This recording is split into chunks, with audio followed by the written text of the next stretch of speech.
Radio Krishna Centrale presents the Srimad Bhagavatam by Krishna Dvaipayana Vyasa, with original Sanskrit verse, translation and purport by His Divine Grace, A.C. Bhaktivedanta Swami Prabhupada, Founder-Acarya of the International Society for Krishna Consciousness, a Radio Krishna Centrale program by Revati Rupeswari Devi Dasi and the Yadunandana Das. Copyright BBTI, the Bhaktivedanta Book Trust International, all rights reserved. For any information, please visit radiokrishna.com. Canto 1, Chapter 3, Verse 3. Yasya vayava sangsthanai kalpito lokavistaraha tadvai bhagavato rupam vishuddham sattvamurjitam. Translation.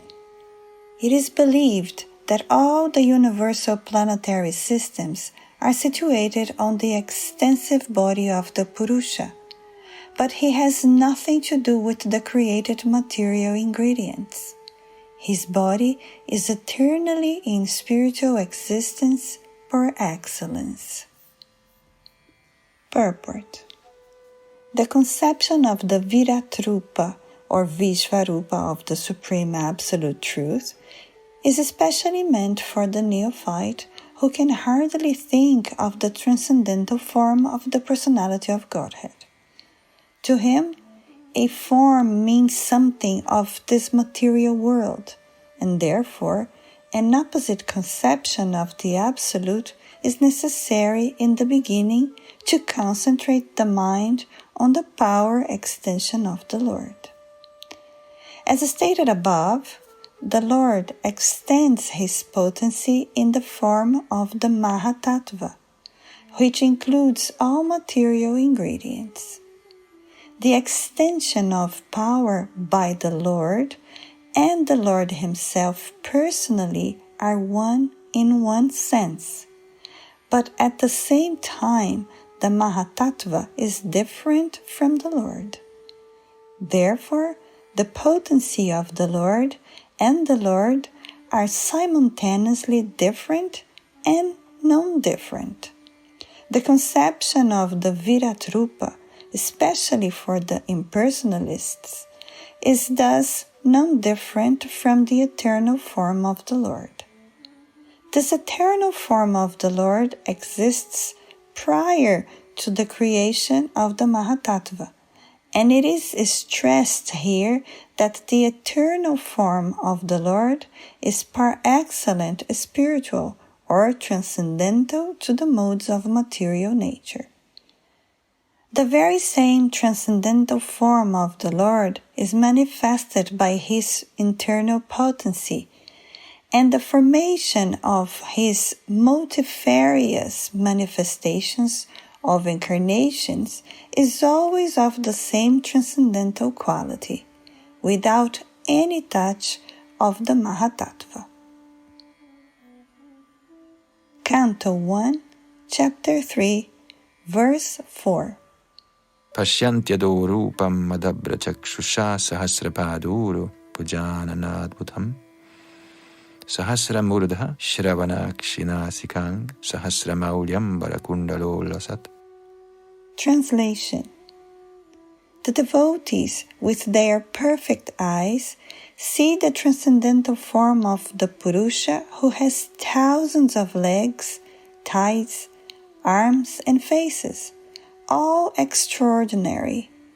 In that body there are thousands of heads, ears, eyes, and noses.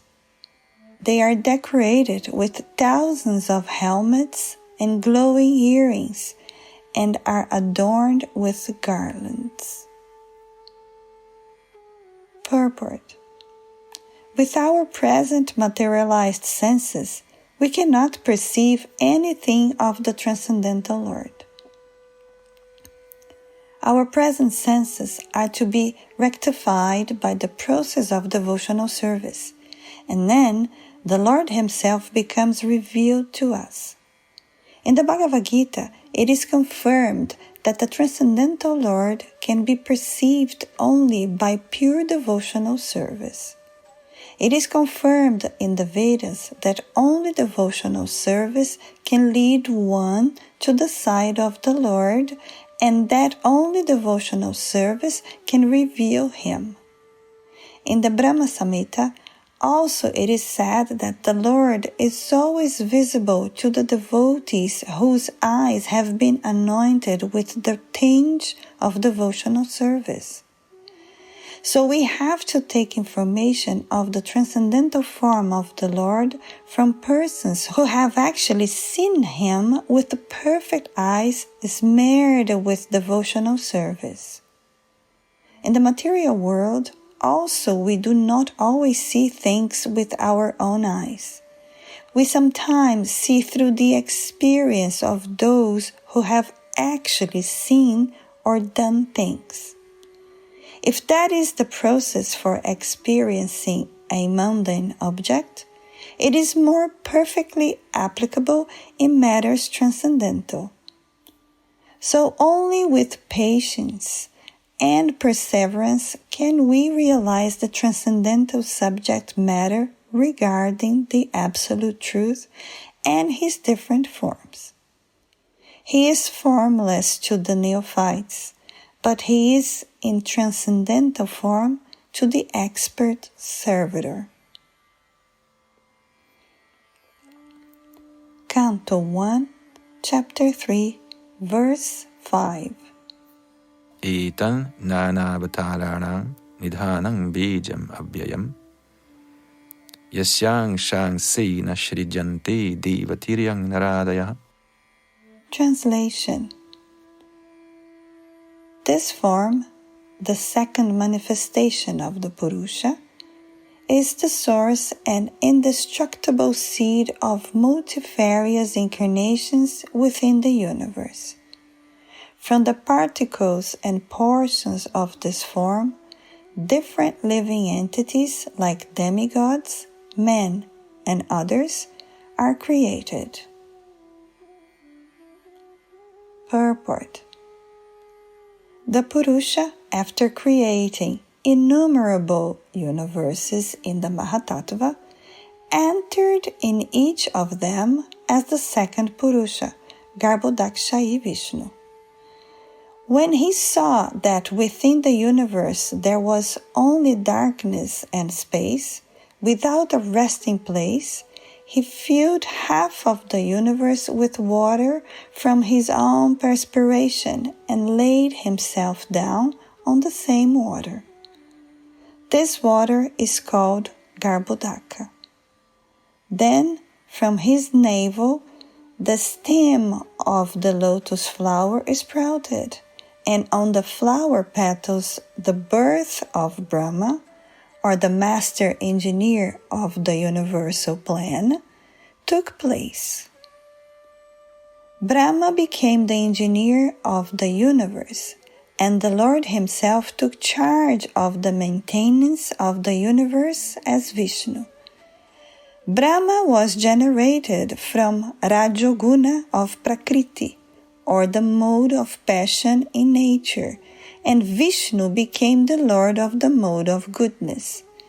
Vishnu, being transcendental to all the modes, is always aloof from materialistic affection. This has already been explained. From Brahma there is Rudra, Shiva, who is in charge of the mode of ignorance or darkness. He destroys the whole creation by the will of the Lord. Therefore, all three, namely Brahma, Vishnu, and Shiva, are incarnations of the Garbhodakshayi Vishnu. From Brahma, the other demigods like Daksha, Marichi, Manu, and many others become incarnated to generate living entities within the universe. This Garbhodakshayi Vishnu is glorified in the Vedas in the hymns of Garbhastuti, which begin with the description of the Lord as having thousands of heads, etc. The Garbhodakashayi Vishnu is the Lord of the universe, and although he appears to be lying within the universe, he is always transcendental. This also has already been explained. The Vishnu, who is the plenary portion of the Garbhodakashayi Vishnu, is the supersoul of the universal life, and he is known as the maintainer of the universe or Kshirodakashayi Vishnu. So the three features of the original Purusha are thus understood. And all the incarnations within the universe are emanations from this Kshirodakashayi Vishnu. In different millennia, there are different incarnations, and they are innumerable, although some of them are very prominent, such as Matsya, Kurma, Varaha, Rama, Nrsimha, Vamana, and many others. These incarnations are called Lila incarnations. Then there are qualitative incarnations such as Brahma, Vishnu, and Shiva, or Rudra, who take charge of the different modes of material nature. Lord Vishnu is none different from the personality of Godhead. Lord Shiva is in the marginal position between the personality of Godhead and the living entities, or jivas. Brahma is always a jiva tattva. The highest pious living being, or the greatest devotee of the Lord, is empowered with the potency of the Lord for creation, and he is called Brahma. His power is like the power of the sun reflected in valuable stones and jewels. When there is no such living being to take charge of the post of Brahma, the Lord himself becomes a Brahma and takes charge of the post. Lord Shiva is not an ordinary living being. He is the plenary portion of the Lord. But because Lord Shiva is in direct touch with material nature, he is not exactly in the same transcendental position as Lord Vishnu. The difference is like that between milk and curd. Curd is nothing but milk, and yet it cannot be used in place of milk. The next incarnations are the Manus. Within 1 day's duration of the life of Brahma, which is calculated by our solar year as 4,300,000 times 1,000 years, there are 14 Manus. Therefore, there are 420 Manus in 1 month of Brahma and 5,040 Manus in 1 year of Brahma. Brahma lives for 100 years of his age, and therefore there are 5,040 times 100 or 504,000 Manus in the duration of Brahma's life.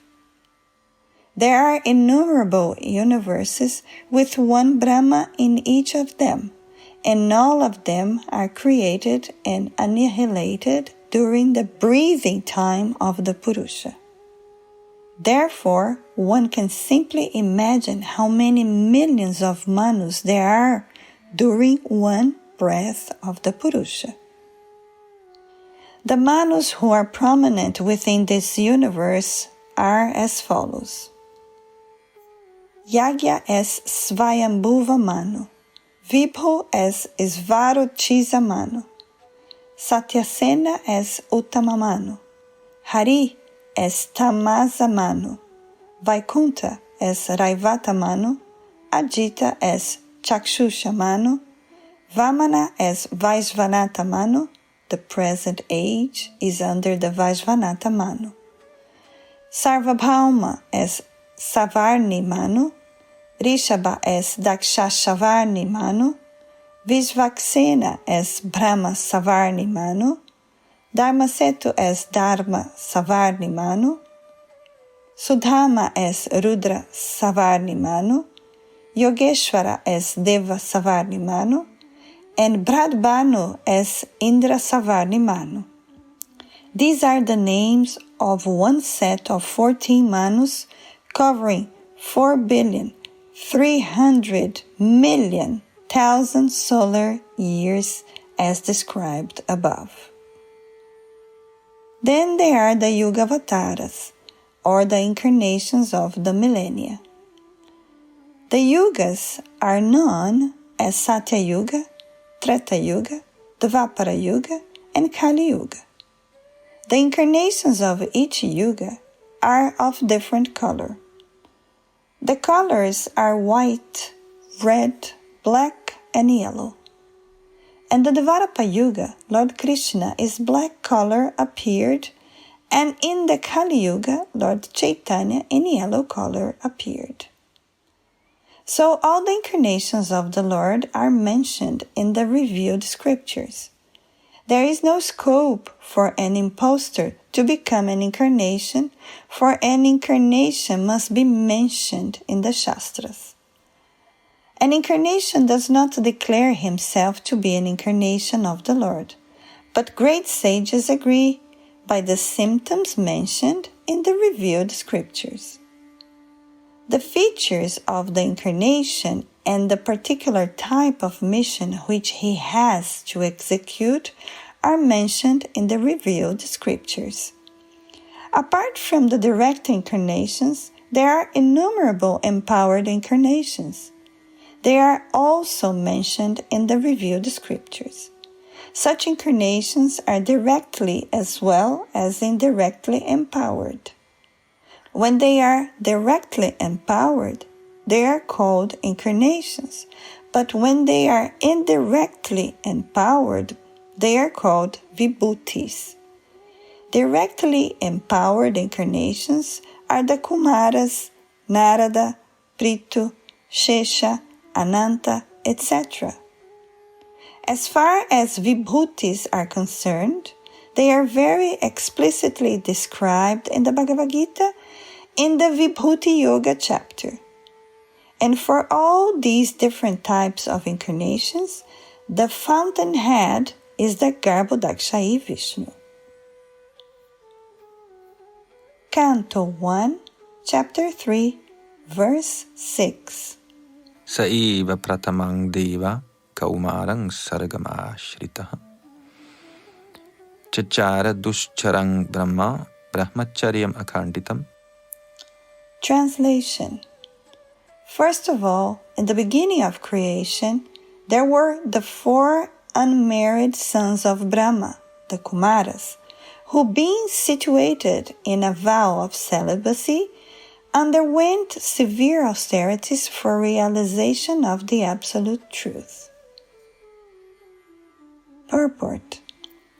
The creation of the material world is affected, maintained, and then again annihilated at certain intervals. So, there are different names of the creations in terms of the particular types of Brahma, the father of the living beings in the creation. The Kumaras, as above mentioned, appeared in the Kumara creation of the material world, and to teach us the process of Brahman realization, they underwent a severe type of disciplinary actions as bachelors.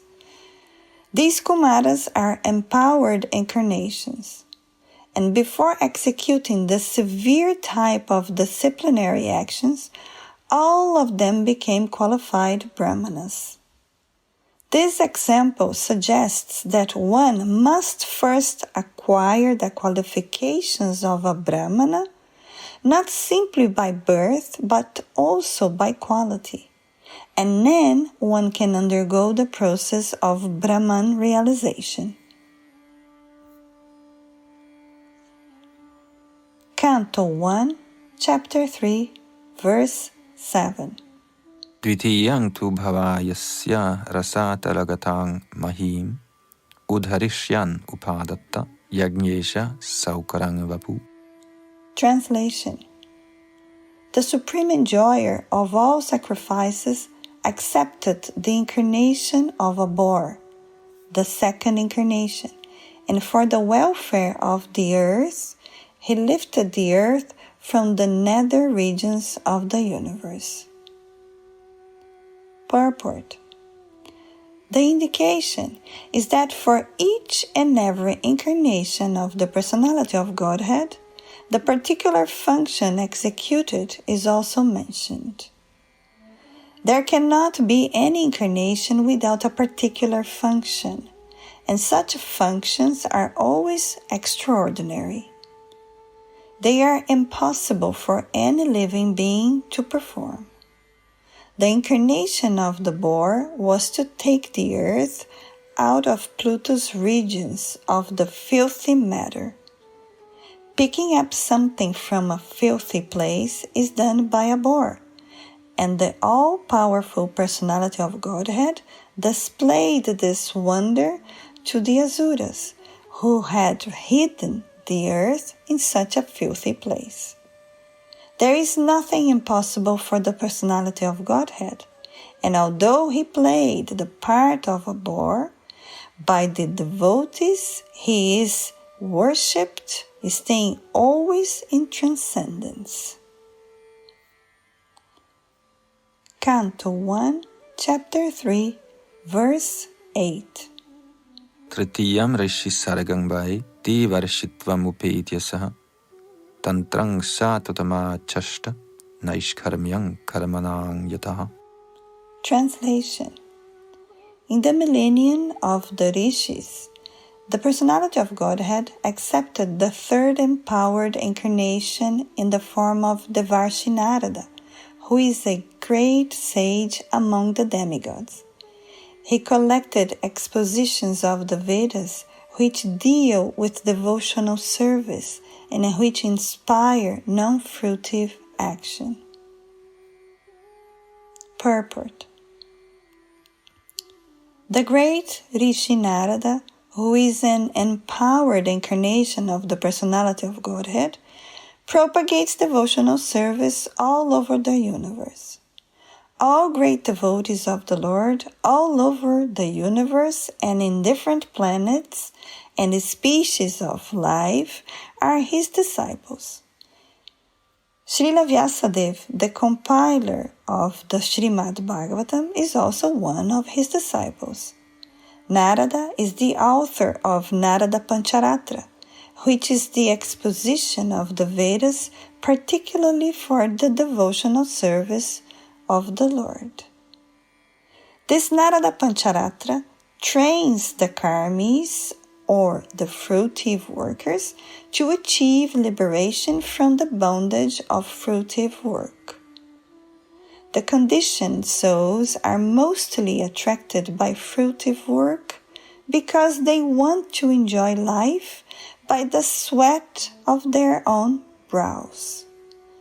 The whole universe is full of fruitive workers in all species of life. The fruitive workers include all kinds of economic development plans. But the law of nature provides that every action has its resultant reaction, and the performer of the work is bound up by such reactions, good or bad.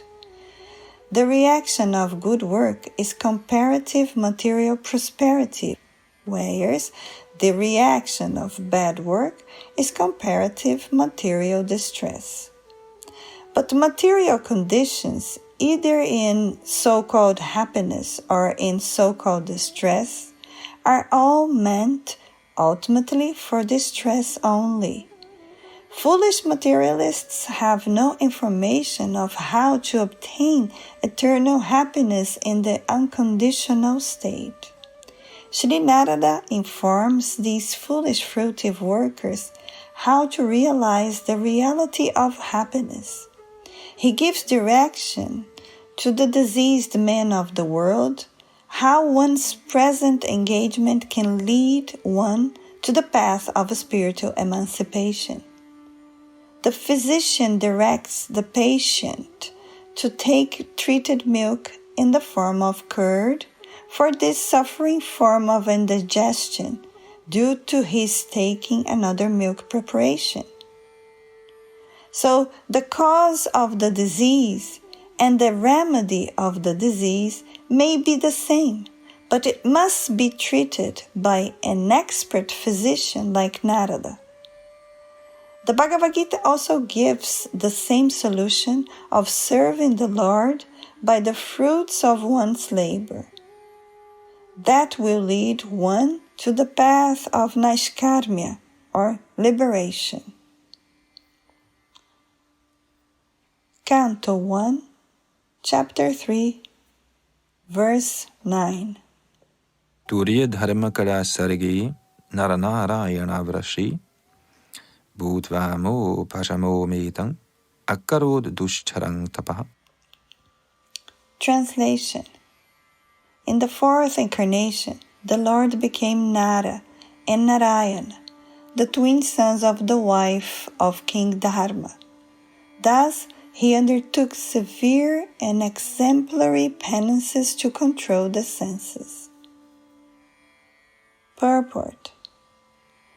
As King Rishabha advised his sons tapasya, or voluntarily acceptance of penance for realization of the transcendence, is the only duty of the human being, it was so done by the Lord himself in an exemplary manner to teach us.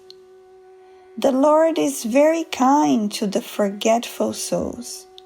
He therefore comes himself and leaves behind necessary instructions, and also sends his good sons as representatives to call all the conditioned souls back to Godhead. Recently, within the memory of everyone, Lord Chaitanya also appeared for the same purpose, to show special favor to fallen souls of this age of iron industry. The incarnation of Narayana is worshipped still at Badari Narayana, on the range of the Himalayas. Canto 1, Chapter 3, Verse 10. Panchama kapilo nama siddhesha kala viplutam provacha suraes hankyam tattvagrama viniranayam. Translation. The fifth incarnation, named Lord Kapila, is foremost among perfected beings. He gave an exposition of the creative elements and metaphysics to Asuri Brahmana, for in course of time this knowledge had been lost. Purport. The sum total of the creative elements is 24 in all. Each and every one of them is explicitly explained in the system of Sankhya philosophy. Sankhya philosophy is generally called metaphysics by the European scholars. The etymological meaning of Sankhya is, quote, that which explains very lucidly by analysis of the material elements, unquote. This was done for the first time by Lord Kapila, who is said herein to be the fifth in the line of incarnations. Canto 1, Chapter 3, Verse 11. Shashthang atrera patyatvang vrita prapto nasuyaya anvikshikim rarkaya prahlada dibhya uchivan. Translation. The sixth incarnation of the Purusha was the son of the sage Atri. He was born from the womb of Anasuya, who prayed for an incarnation. He spoke on the subject of transcendence to Alarka, Prahlada, and others, Yadu, Haihaya, etc. Purport. The Lord incarnated himself as Dattatreya, the son of Rishi Atri and Anasuya. The history of the birth of Dattatreya as an incarnation of the Lord is mentioned in the Brahmanda Purana in connection with the story of the devoted wife. It is said there that Anasuya, the wife of Rishi Atri, prayed before the Lords Brahma, Vishnu and Shiva as follows, quote, "My lords, if you are pleased with me, and if you desire me to ask from you some sort of blessings, then I pray that you combine together to become my son." Unquote. This was accepted by the lords, and as Dattatreya, the Lord expounded the philosophy of the spirit soul and especially instructed Alarka, Prahlad, Yadu, Haihaya, etc. Canto 1, Chapter 3, Verse 12. Tata saptama akutyang rucher yagnyo bhyajayata sayamadhyai suraganair apat swayambhuvantaram. Translation. The seventh incarnation was Yagya, the son of Prajapati Ruchi, and his wife Akuti. He controlled the period during the change of the Svayambhuva Manu and was assisted by demigods such as his son Yama. Purport. The administrative posts occupied by the demigods for maintaining the regulations of the material world are offered to the highly elevated pious living beings. When there is a scarcity of such pious living beings, the Lord incarnates himself as Brahma, Prajapati, Indra, etc., and takes up the charge.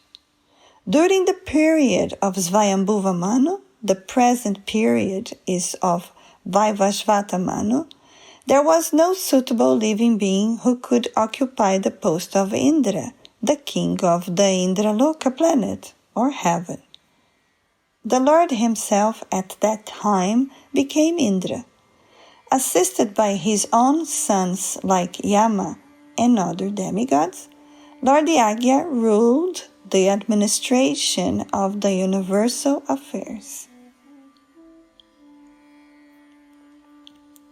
Canto 1, Chapter 3, Verse 13. Ashtame merodevyang tu nabhir jata urukrama darashayan varatmadhiranam sravashrama namaskritam. Translation. The eighth incarnation was King Rishabha, son of King Nabhi, and his wife Merudevi. In this incarnation, the Lord showed the path of perfection, which is followed by those who have fully controlled their senses and who are honored by all orders of life. Purport. The society of human being is naturally divided into 8 by orders and statuses of life.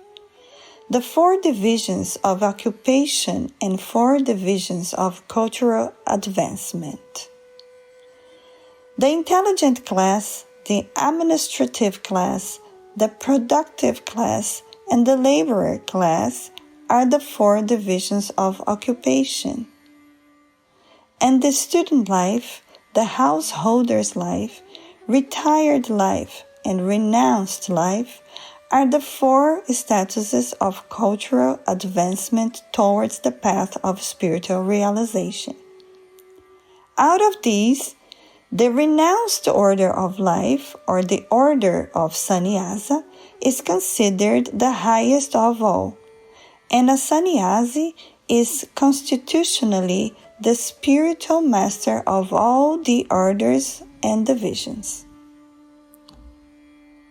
In the sannyasa order, also there are 4 stages of upliftment toward perfection.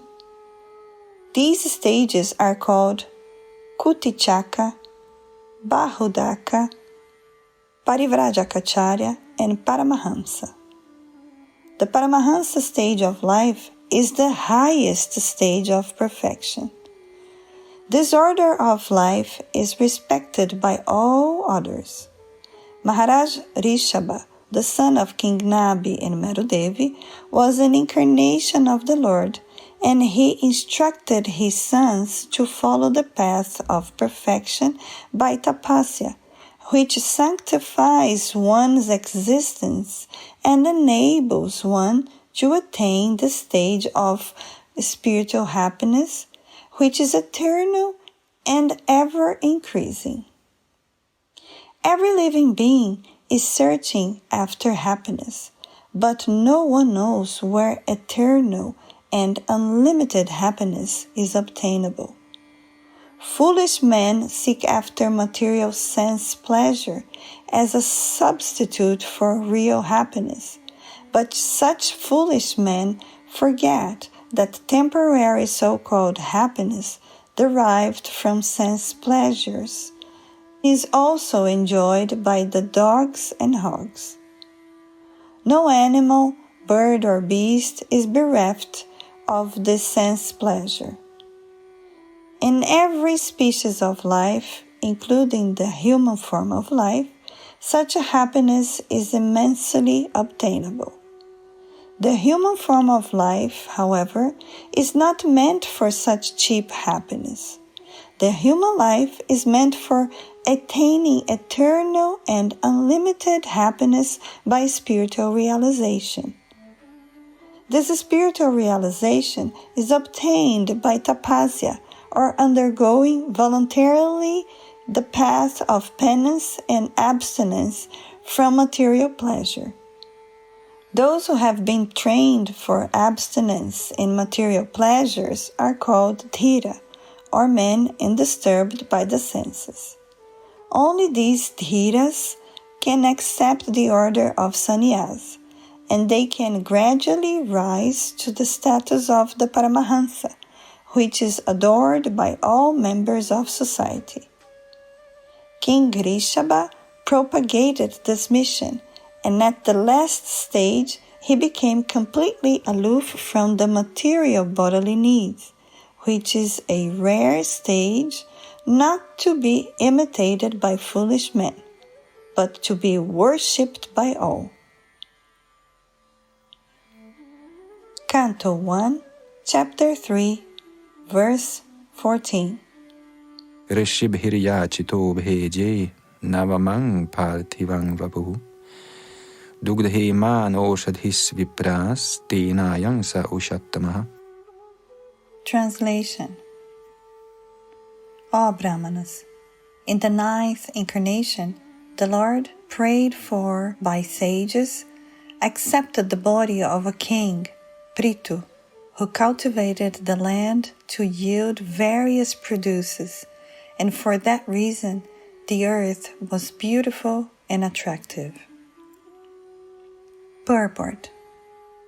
Before the advent of King Prithu, there was great havoc of maladministration due to the vicious life of the previous king, the father of Maharaj Prithu. The intelligent class of men, namely the sages and the Brahmanas, not only prayed for the Lord to come down, but also dethroned the previous king. It is the duty of the king to be pious and thus look after the all-around welfare of the citizens. Whenever there is some negligence on the part of the king in discharging his duty, the intelligent class of men must dethrone him. The intelligent class of men, however, do not occupy the royal throne because they have much more important duties for the welfare of the public. Instead of occupying the royal throne, they prayed for the incarnation of the Lord, and the Lord came as Maharaj Prithu. Real intelligent men or qualified Brahmanas never aspire for political posts. Maharaj Prithu excavated many produces from the earth, and thus not only did the citizens become happy to have such a good king, but the complete sight of the earth also became beautiful and attractive. Canto 1, Chapter 3, Verse 15. Rupang sajagrihi matsyang chakshu shodadhi samplave navya rupya mahi mayang apad vaivasvathangamanum. Translation. When there was a complete inundation after the period of the Chakshusha Manu, and the whole world was deep within water, the Lord accepted the form of a fish and protected Vaivasvata Manu, keeping him up on a boat. Purport. According to Sripada Sridhara Swami, the original commentator on the Bhagavatam, there is not always a devastation after the change of every Manu. And yet this inundation after the period of Chakshusha Manu took place in order to show some wonders to Satyavrata. But Sri Jiva Goswami has given definite proofs from authoritative scriptures like Vishnu Dharmotara, Markandeya, Purana, Harivamsa, etc., that there is always a devastation after the end of each and every Manu. Sri Vishwanath Chakravarti Thakur has also supported Srila Jiva Goswami, and he, Sri Chakravarti, has also quoted from Bhagavatamrita about this inundation after each Manu. Apart from this, the Lord, in order to show special favor to Satyavrata, a devotee of the Lord, in this particular period, incarnated himself. Canto 1, Chapter 3, Verse 16. Surasuranang udadhing matnatang mandarachalam tadhare kamatharupena prishtha ekadashi vibhuhu. Translation. The 11th incarnation of the Lord took the form of a tortoise, whose shell served as a pivot for the Mandarachala hill, which was being used as a churning rod by the theists and atheists of the universe. Purport. Once both the atheists and the theists were engaged in producing nectar from the sea so that all of them could become deathless by drinking it. At that time, the Mandarachala hill was used as the churning rod, and the shell of Lord Tortoise, the incarnation of Godhead, became the resting place, the pivot, of the hill in the sea water. Canto 1, Chapter 3, Verse 17. Dhanvantarang dvadashamang trayodashamamivacha apayayat surananyan mohinya mohayan striyam.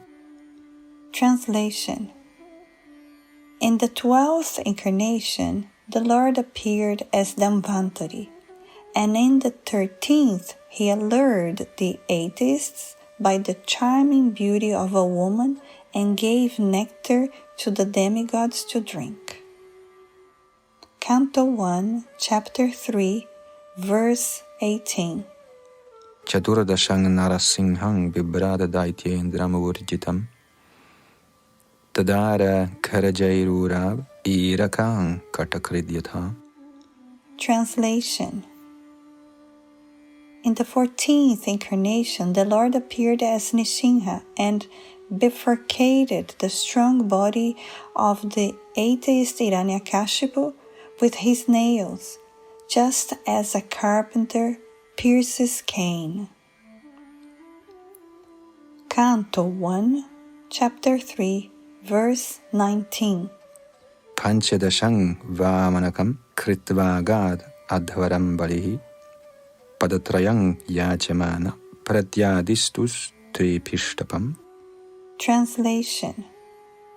In the 15th incarnation, the Lord assumed the form of a dwarf Brahmana, Vamana, and visited the arena of sacrifice arranged by Maharaj Bali. Although at heart he was willing to regain the kingdom of the 3 planetary systems, he simply asked for a donation of 3 steps of land.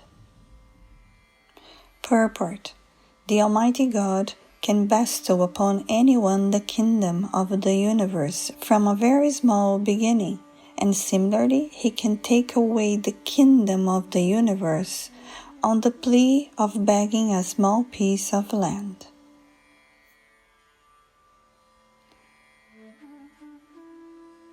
Canto 1, Chapter 3, Verse 20. Avatare shodashame pashyan brahma druho nripan tri sapta kritava kupito ni kshatram akaro namahim. Translation. In the 16th incarnation of the Godhead, the Lord as Bhrigupati annihilated the administrative class, Kshatriyas, 21 times, being angry with them because of their rebellion against the Brahmanas, the intelligent class. Purport: the Kshatriyas, or the administrative class of men, are expected to rule the planet by the direction of the intelligent class of men, who give direction to the rulers in terms of the standard Shastras, or the books of revealed knowledge. The rulers carry on the administration according to that direction. Whenever there is disobedience on the part of the Kshatriyas, or the administrative class, against the orders of the learned and intelligent Brahmanas, the administrators are removed by force from the posts, and arrangement is made for better administration. Canto 1, Chapter 3, Verse 21. Tata saptadashe jata satyavatyang parasharat chakre veda tharo shakha drashtva pungsor pamedhasa. Translation. Thereafter, in the 7th incarnation of Godhead, Sri Vyasadeva appeared in the womb of Satyavati through Parashara Muni, and he divided the one Veda into several branches and sub-branches, seeing that the people in general were less intelligent. Purport: originally the Veda is one, but Srila Vyasadeva divided the original Veda into 4, namely Sama, Yajur, Rig, Atharva, and then again they were explained in different branches like the Puranas and the Mahabharata. Vedic language and the subject matter are very difficult for ordinary men. They are understood by the highly intelligent and self-realized Brahmanas. But the present age of Kali is full of ignorant men. Even those who are born by Brahmana father are in the present age no better than the Shudras, or the women. The twice-born men, namely the Brahmanas, Kshatriyas, and Vaishyas, are expected to undergo a cultural purificatory process known as samskaras, but because of the bad influence of the present age, the so-called members of the Brahmana and other high-order families are no longer highly cultured. They are called the Dvija Bandhus, or the friends and family members of the twice-born. But these Dvija Bandhus are qualified amongst the Shudras and the women. Srila Vyasadeva divided the Vedas into various branches and sub-branches for the sake of the less intelligent classes, like the Dvija Bandhus, Shudras, and women. Canto 1, Chapter 3, Verse 22. Naradeva tvamapanna surakarya chikhirshayam samudra nigrahadini chakre viryanyataparam. Translation. In the 18th incarnation, the Lord appeared as King Rama. In order to perform some pleasing work for the demigods, he exhibited superhuman powers by controlling the Indian Ocean and then killing the atheist King Ravana, who was on the other side of the sea. Purport.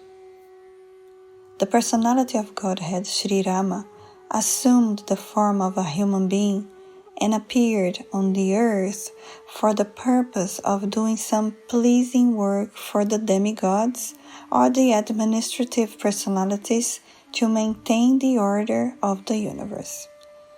Sometimes great demons and atheists like Ravana and Hiranyakashipu and many others become very famous due to advancing material civilization by the help of material science and other activities with a spirit of challenging the established order of the Lord. For example, the attempt to fly to other planets by material means is a challenge to the established order. The conditions of each and every planet are different, and different classes of human beings are accommodated there for particular purposes mentioned in the codes of the Lord. But, puffed up by tiny success in material advancement, sometimes the godless materialists challenge the existence of God. Ravana was one of them, and he wanted to deport ordinary men to the planet of Indra, heaven, by material means, without consideration of the necessary qualifications. He wanted a staircase to be built up directly reaching the heavenly planets so that people might not be required to undergo the routine of pious work necessary to enter that planet. He also wanted to perform other acts against the established rule of the Lord. He even challenged the authority of Sri Rama, the personality of Godhead, and kidnapped his wife Sita. Of course, Lord Rama came to chastise these atheists, answering the prayer and desire of the demigods. He therefore took up the challenge of Ravana, and the complete activity is the subject matter of the Ramayana. Because Lord Ramachandra was the personality of Godhead, he exhibited superhuman activities which no human being, including the materially advanced Ravana, could perform. Lord Ramachandra prepared a royal road on the Indian Ocean with stones that floated on the water. The modern scientists have done research in the area of weightlessness, but it is not possible to bring in weightlessness anywhere and everywhere. But because weightlessness is the creation of the Lord by which He can make the gigantic planets fly and float in the air, He made the stones even within this earth to be weightless and prepared a stone bridge on the sea without any supporting pillar. That is the display of the power of God.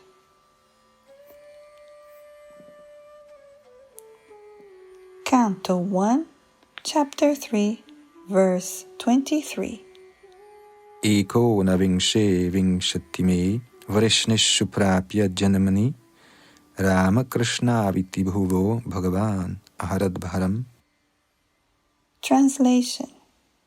In the 19th and 20th incarnations, the Lord advented himself as Lord Balaram and Lord Krishna in the family of Vrishni, the Yadu dynasty, and by so doing, he removed the burden of the world. Purport. The specific mention of the word Bhagavam in this text indicates that Balaram and Krishna are original forms of the Lord. This will be further explained later. Lord Krishna is not an incarnation of the Purusha, as we learned from the beginning of this chapter. He is directly the original personality of Godhead, and Balaram is the first plenary manifestation of the Lord. From Baladev, the first phalanx of plenary expansions, Vasudev, Sankarshan, Aniruddha, and Prabdyumna expands. Lord Shri Krishna is Vasudev, and Baladev is Sankarshan.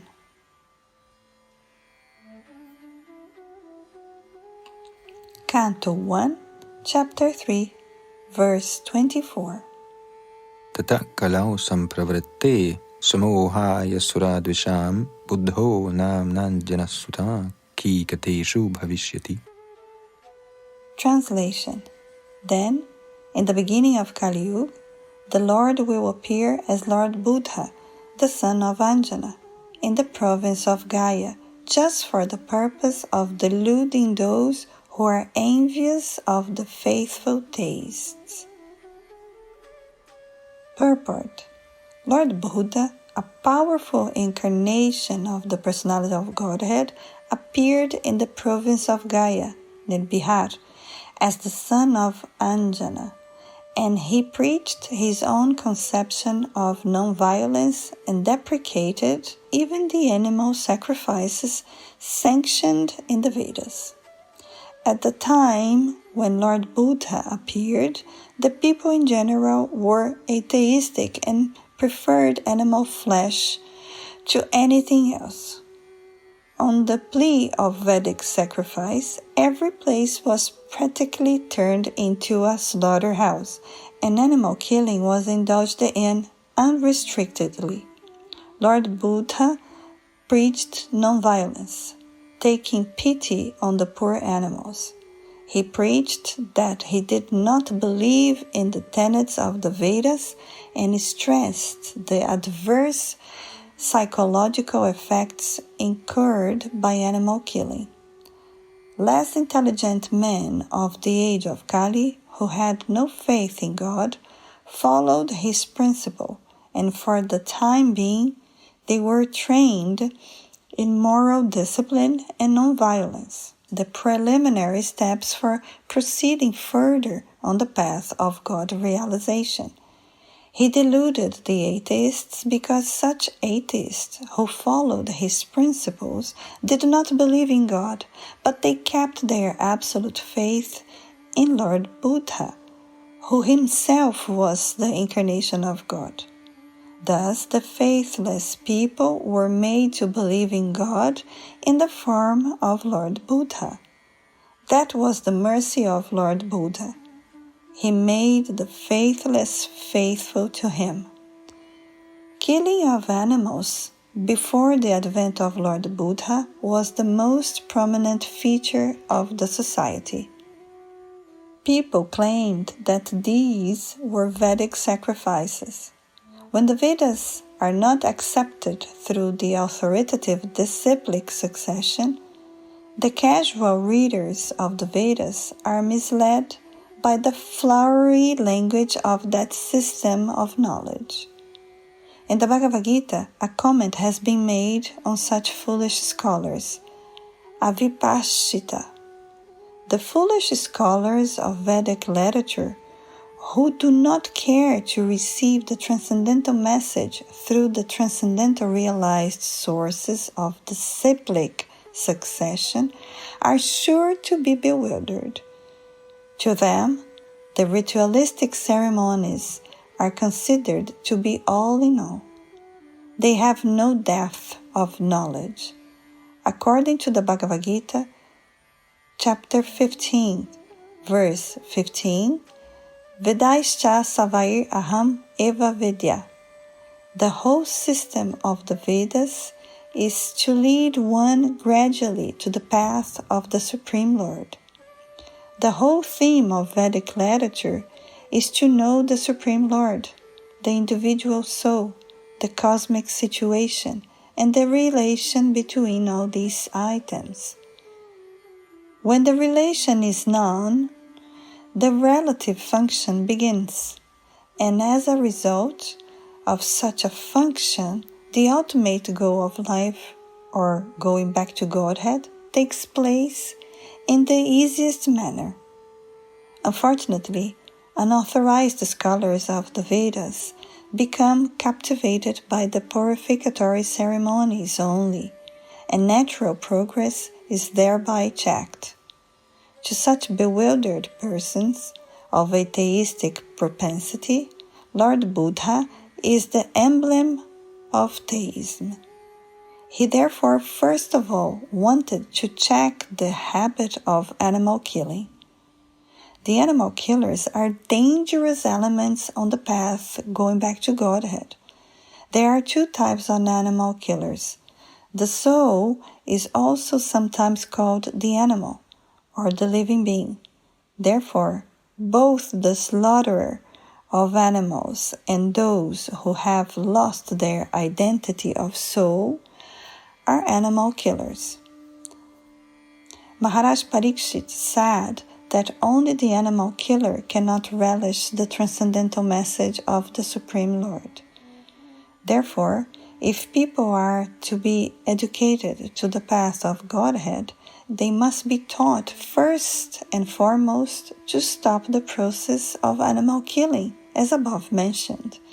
It is nonsensical to say that animal killing has nothing to do with the spiritual realization.